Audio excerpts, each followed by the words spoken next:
Oi, nono ano, tudo certo com vocês? Hoje nós vamos para a nossa quarta videoaula e vamos aprender um pouco sobre a política do café com leite. Então, peguem suas apostilas na página 32 e vamos lá. Gente, na última videoaula nós assistimos a respeito do governo de Floriano Peixoto, ok? Então, com o término do governo do Peixoto, as oligarquias, que eram aqueles grupos de fazendeiros que possuíam bastante posses e que eram grandes produtores de café, conseguiram chegar ao poder central através do voto, ok? O republicano Campos Salles chegaria ao poder como presidente do Brasil, e esse período aí marca o começo da forte presença das oligarquias no nosso país, tá? Então tem-se início aí a chamada República do Café com Leite, que vai se estender até o ano de 1930. Aqui temos uma imagem de Campos Salles. Então, vamos saber aí agora o significado do termo política do café com leite. Esse termo faz referência, caracteriza aí um procedimento político típico do período da República Oligárquica, que nós estudamos na última videoaula, ok? Então, esse processo ele consistia na alternância de cargo na presidência da República entre as oligarquias dos dois estados mais poderosos da época, ou seja, o estado de São Paulo e o estado de Minas Gerais. Então, nesse sentido, ora o presidente seria paulista e ora ele seria mineiro. Mas por que o nome café com leite? Alguém sabe? O nome café com leite faz referência aí ao fato de que São Paulo era o maior produtor de café na época, do país, enquanto Minas era o maior produtor de leite, ok? Então, com relação à economia do país nesse momento, o Brasil era um grande dependente da produção do café. Então, o maior produtor, como eu já falei anteriormente, era o estado de São Paulo.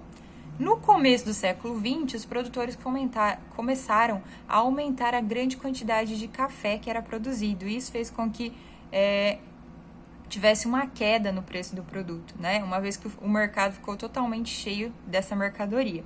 Então, com o intuito de defender os interesses, os próprios interesses, os cafeicultores se reuniram no convênio de Taubaté. O que esse convênio delimitava, que os estados, ou melhor, que os governos de São Paulo, Minas Gerais e Rio de Janeiro iriam comprometer-se a comprar e armazenar as sacas de café excedentes, ou seja, as que sobravam. Porém, pessoal, não tínhamos somente o café como grande produto ali da época. Tínhamos também o cacau, que era muito importante, que era produzido, Aqui são produtos que eram cultivados, no caso, em várias regiões do país. Então, temos o cacau, a cana-de-açúcar, o algodão, o látex, o arroz, o milho, o trigo, frutas e o vinho. Agora, nós vamos ver um pouco a respeito dos conflitos, das resistências e das rebeliões presentes na República das Oligarquias. Vamos lá. É importante, gente, que vocês saibam que a Primeira República foi um período marcado por grandes tensões sociais que resultaram aí em grandes conflitos por diversos motivos, e em várias regiões do país. Hoje, nós vamos ver apenas em função do tempo e para o vídeo não ficar tão extenso, nós vamos ver apenas a Guerra de Canudos e a Guerra do Contestado. Na próxima videoaula, nós veremos as próximas revoltas, ok? Bom, com relação à Guerra de Canudos, então, no ano de 1893, reuniu-se aí no Arraial de Canudos, às margens do rio Vaza Barris, na Bahia, um grupo de fiéis que seguiam Antônio Conselheiro. Mas quem era esse cara? Quem era Antônio Conselheiro? Ele era um beato que tinha nascido no Ceará e que andava por aí pregando a salvação da alma para quem o seguisse. Então, ele realizava orações, ele benzia, ele fazia uma série de coisas e muitas pessoas começaram aí a seguir ele, ok? Então, Conselheiro e seus fiéis ergueram a cidade santa, que se transformou num refúgio de desprotegidos e perseguidos. Mas, gente, essas pessoas aí que eram os desprotegidos e perseguidos eram muitas pessoas que haviam perdido suas terras em função da seca, e em função de outros motivos que eu já vou falar logo a seguir. Então, essas pessoas estavam sem esperança e viram no Antônio Conselheiro uma esperança para que tudo desse certo e eles voltassem a ter uma vida normal. Então, muitos deixaram suas coisas, muitos já nem tinham mais nada e passaram a seguir o Antônio Conselheiro. Então, Canudos, como ficou o nome do povoado, era uma comunidade onde não havia diferença social. E os rebanhos das lavouras eram comunitários, ou seja, pertenciam a todos. Esse modelo foi uma atração, fez com que muitas pessoas quisessem morar em Canudos, tá? Juntamente com Antônio Conselheiro. Então, o povoado, gente, era extremamente grande. Ele chegou a abrigar aí 30 mil sertanejos. Aqui temos uma imagem representando o povoado, o Arraial de Canudos, extremamente grande, né? Então, incriminado por setores influentes e poderosos da sociedade da época, Canudos foi alvo de tropas republicanas.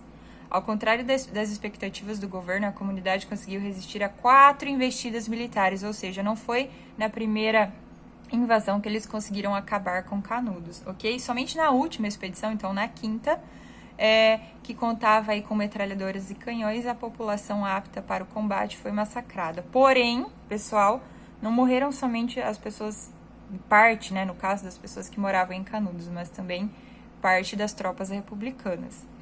Então, a comunidade se reduz aí a algumas centenas de mulheres, idosos e crianças. Antônio Conselheiro, com a saúde um pouco debilitada, morreu dias antes do último combate. Canudos foi totalmente destruída em 5 de outubro de 1897. As tropas não fizeram prisioneiros e milhares de camponeses e soldados, como eu falei anteriormente, morreram no conflito dos dois lados, então. Aqui nós temos os sertanejos que sobreviveram, que se renderam, no caso. Imagens. Pessoas sofridas, né? Pessoas que viam no conselheiro uma forma de sair da pobreza, da situação de sofrimento, né? Que muitos haviam perdido as terras. E agora vamos para a Guerra do Contestado. Então, ao longo da sua história, a região do Contestado foi alvo de vários episódios de disputa política e econômica. Localizada entre os estados do Paraná e Santa Catarina, a região foi marcada por essas disputas em razão da presença de uma grande floresta aí, onde as pessoas se dedicavam ao plantio da erva mate, ok? Então, uma das mais imediatas manifestações desse problema se dava na pressão exercida pelos grandes proprietários de terra que forçavam aí agregados e poceiros a se estabelecerem em outras terras. Então, gente, seguinte, nessa região aí que tinha plantio de erva mate, existiam muitas famílias que moravam, ok?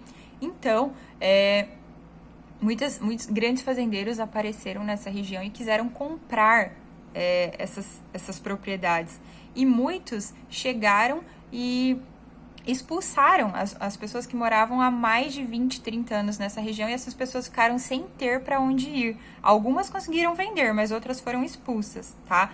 Então, além desse fator, tínhamos uma outra questão, ó, a construção de uma estrada de ferro interligando os estados de São Paulo e Rio Grande do Sul agravou o problema social ali instalado. Então, tinham 2 motivos aí. Aqui é a presença da construção da estrada de ferro. Aqui era a área contestada, a área de litígio, né, entre Paraná e Santa Catarina. Por isso o nome contestado, porque havia uma disputa judicial entre Paraná e Santa Catarina de uma área de terras, ok? Aqui eu trouxe para vocês uma imagem da capa de uma revista que se chamava Careta. Era uma revista que circulou, humorística, tá? Ela circulou de 1908 a 1960, tá? E ali, se a gente perceber na imagem, é uma disputa ali representando o contestado, né? A área de litígio, a área que eles estavam envolvidos judicialmente, Paraná e Santa Catarina.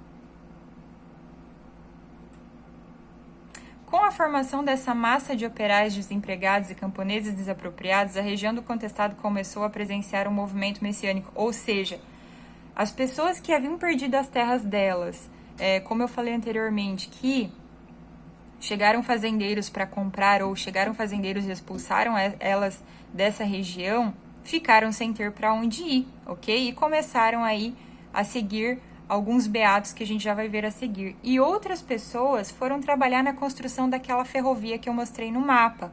Elas foram trabalhar nessa construção, conseguiram dinheiro, muitas guardaram o dinheiro, outras gastaram e ficaram sem ter para onde ir, porque elas vieram de lugares distantes, de outras regiões inclusive, ok? Então, diversos profetas, beatos e monges começaram a aparecer aí pregando ideais de justiça, paz e comunhão, que seriam estabelecidos em um movimento de inspiração religiosa. O primeiro desses líderes foi o beato José Maria, que atacava o autoritarismo da ordem republicana e pregava novos tempos de prosperidade e comunhão espiritual. Ou seja, essas pessoas aí que tinham perdido as terras, aquelas que foram trabalhar nas ferrovias, na construção da ferrovia, né? Que não tinham guardado dinheiro, ou que tinham dinheiro, mas não tinham para onde ir, começaram então a seguir o José Maria, ok? Que era um monge. Então, o conflito só veio a ter fim quando as tropas do governo foram mantidas por mais de um ano em confrontos regulares contra a comunidade, tá? Criada aí por José Maria e essas pessoas que eu acabei de falar agora.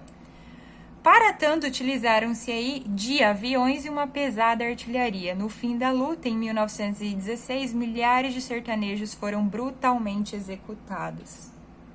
Aqui temos uma imagem representando os sertanejos que lutaram na Guerra do Contestado, então eram aí os defensores do José Maria, ok? Pessoal, nós acabamos a nossa videoaula por aqui. Na próxima semana eu retorno com as outras revoltas para vocês conhecerem. Até mais!